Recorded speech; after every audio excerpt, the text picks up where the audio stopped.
ನೀನು? ಯಾಕೆ ಹೀಗೆ ಮಾಡ್ತಾ ಇದ್ಯಾ? ಏನೇ ಹೇಳೋದಿದ್ರು ನೇರವಾಗಿ ಹೇಳ್ಬೇಕು ತಾನೆ. ಯಾರ ನೀನು?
₹100 ಕಡಿಮೆ ಆಯ್ತಕ್ಕ.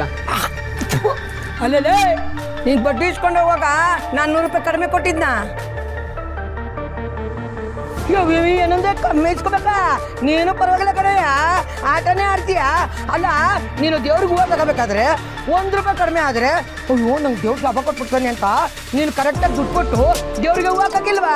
ಹಂಗೆ ನಾನು ರೊಕ್ಕನ ತಂದು ಬಿಸಾಕ್ಬೇಕು. ಏನೋ ಕಷ್ಟ ಅಂತ ಮನೆ ಬಾಗ್ಲು ಬಂದವನೆ ಅಂತ ನಾನು ನಿನ್ಗೆ ದುಡ್ಡು ಕೊಟ್ರೆ ನನಗೆ ₹100 ಕಡಿಮೆ ಕೊಡ್ತೀಯ? ನೀನು ಮುಖ ಮುಚ್ಚು ನೋಡು. ನಾಳೆ ಒಟ್ಟಂತಾನೆ ಮನೆ ಹತ್ರನೇ ₹100 ತಂದು ಬಿಸಾಕ್ಲಿಲ್ಲ ಅಂದ್ರೆ ಮಗನೇ ನಿನ್ನ ಕೊಚ್ಚಾಕ್ಬಿಡ್ತೀನಿ. ಏನ್ ಗುರಾಸ್ಯ ಮಗಲ್ಲೇ ಬಂದ್ಬಿಟ್ಟ ಇಲ್ಲಿ. ಓಹೋ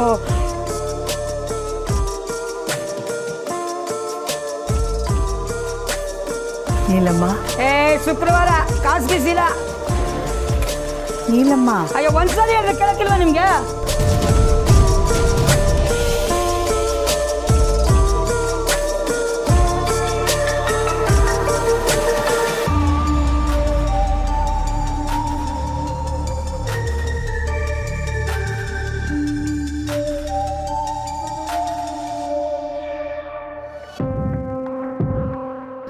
ಏನಕ್ಕ ಬಂದಿತ್ತು? ನೀನು ಹತ್ರ ಮಾತಾಡಬೇಕು ನೀಲಮ್ಮ. ಅಯ್ಯಯ್ಯೋ ನೀನ್ಯಾಕ ಇಲ್ಲಿ ಬರಕೋದೆ?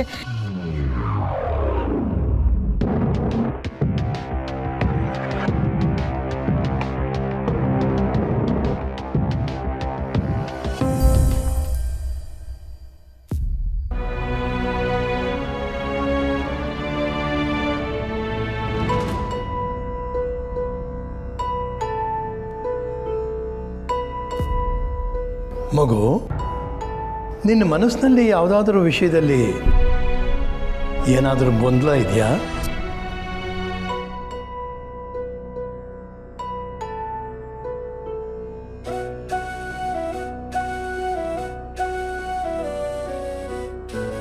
ನೀನು ತುಂಬ ದಿನದಿಂದ ಫ್ರಸ್ಟ್ರೇಷನ್ ಇರೋದಕ್ಕೂ ನೀನು ಯಾವುದೇ ಡಿಸಿಷನ್ ತೊಗೊಂಡೇ ಇರೋದಕ್ಕೂ ಕಾರಣ ನಿನಗೆ ಸತ್ಯನ ಮೇಲೆ ಇರೋ ಅಮೂಲ್ ಬೇಬಿ, ನಿನ್ನೆ ಏನು ಇಂಪಾರ್ಟೆಂಟ್ ವಿಷಯ ಹೇಳಬೇಕು ಅಂದಿಯಲ್ಲ, ಏನದು?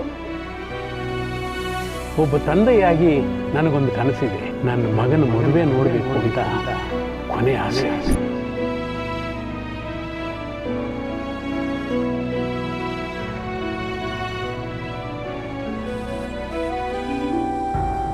ಹೌದು ಗುರುಗಳೇ, ಮನಸ್ಸಿನ ತುಂಬ ಬರೀ ಗೊಂದಲಗಳೇ ತುಂಬಿಕೊಂಡಿದೆ. ಆ ಗೊಂದಲಗಳಿಗೆ ಉತ್ತರನೇ ಸಿಗ್ತಾ ಇಲ್ಲ. ಉತ್ತರ ಇನ್ನೇನು ಸಿಕ್ತು ಅಂದ್ಕೊಳ್ಳೋಷ್ಟರಲ್ಲಿ ಊಹೆನೇ ಮಾಡದೇ ಇರೋಂಥ ಹೊಸ ಪ್ರಶ್ನೆಗಳು ಮತ್ತೆ ಹುಡ್ಕೋತಾ ಇದೆ. ಯಾವ್ದು ತಪ್ಪು, ಯಾವ್ದು ಸರಿ, ಯಾವುದನ್ನು ಆಯ್ಕೆ ಮಾಡಬೇಕು ಒಂದು ಗೊತ್ತಾಗ್ತಾ ಇಲ್ಲ. ನೀನು ಆಯ್ಕೆ ಬಗ್ಗೆ ಯೋಚನೆ ಮಾಡ್ತಾ ಇದ್ದೀಯಾ? ನಾನು ಅನಿವಾರ್ಯತೆ ಬಗ್ಗೆ ತಿಳಿಸೋಕೆ ಬಂದಿದ್ದೀನಿ.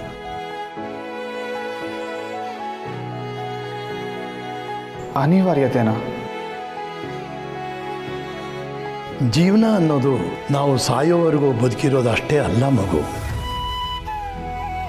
ನಾವು ಒಪ್ಪಿಕೊಂಡು ಬದುಕ್ತಾ ಇರೋ ಈ ಬದುಕಲ್ಲಿ ಪ್ರತಿಯೊಂದು ಸಂದರ್ಭನೂ ಪ್ರತಿಯೊಂದು ಸಮಸ್ಯೆನೂ ಎದುರಿಸ್ತಾ ಹೋಗಬೇಕು. ಅದೇ ಕರ್ಮ.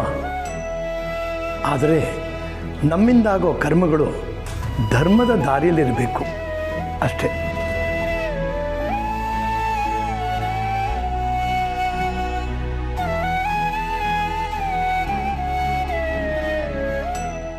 ಆದರೆ ಇಲ್ಲಿ ಕೆಲವೊಂದು ವಿಚಾರಗಳು ಪೂರ್ವ ನಿರ್ಧಾರಿತ ಮಗು. ಅಂದರೆ ನಮ್ಮ ಕಣ್ಣೆದುರುಗಡೆ ನಡೀತಾ ಇರೋದೆಲ್ಲ ನಾವು ಅಂದ್ಕೊಂಡಿದ್ದಕ್ಕೆ ವಿರುದ್ಧವಾಗಿ ನಡೀತಾ ಇದೆ ಅಂತ ಅನ್ನಿಸ್ಬೋದು, ಅಥವಾ ನಾವು ಅಂದ್ಕೊಂಡಾಗೆ ನಡೀತಾ ಇದೆ ಅಂತಲೂ ಅನ್ನಿಸ್ಬೋದು. ಏನೇ ನಡೀತಾ ಇದ್ರೂ ಅದು ಹೀಗೇ ನಡಿಬೇಕು ಅಂತ ಮೊದಲೇ ನಿರ್ಧಾರ ಆಗಿರುತ್ತೆ. ಇವಾಗ ನಾನು ಏನು ಮಾಡಲಿ ಗುರುಗಳೇ? ಮನಸ್ಸು ಹೇಳ್ತಾರ ದಾರಿಲಿ ನಡಿಲೋ ಅಥವಾ ಪರಿಸ್ಥಿತಿ ತೋರಿಸ್ತಾರ ದಾರಿಲಿ ನಡಿಲೋ? ತ್ಯಾಗ.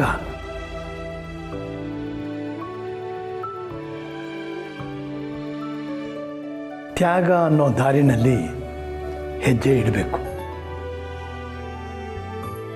ಈ ಜೀವನದಲ್ಲಿ ಏನಾದರೂ ಕಳ್ಕೊಂಡ್ರೇನೆ ಮತ್ತೆ ಏನಾದರೂ ಸಿಕ್ಕೋದು.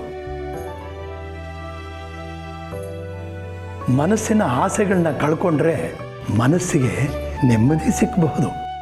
ನಿನ್ನ ನಿರ್ಧಾರದ ಹಿಂದೆ ನಿಮ್ಮ ಮನೆಯವರ ನೆಮ್ಮದಿ ಇರುತ್ತೆ ಮಗು.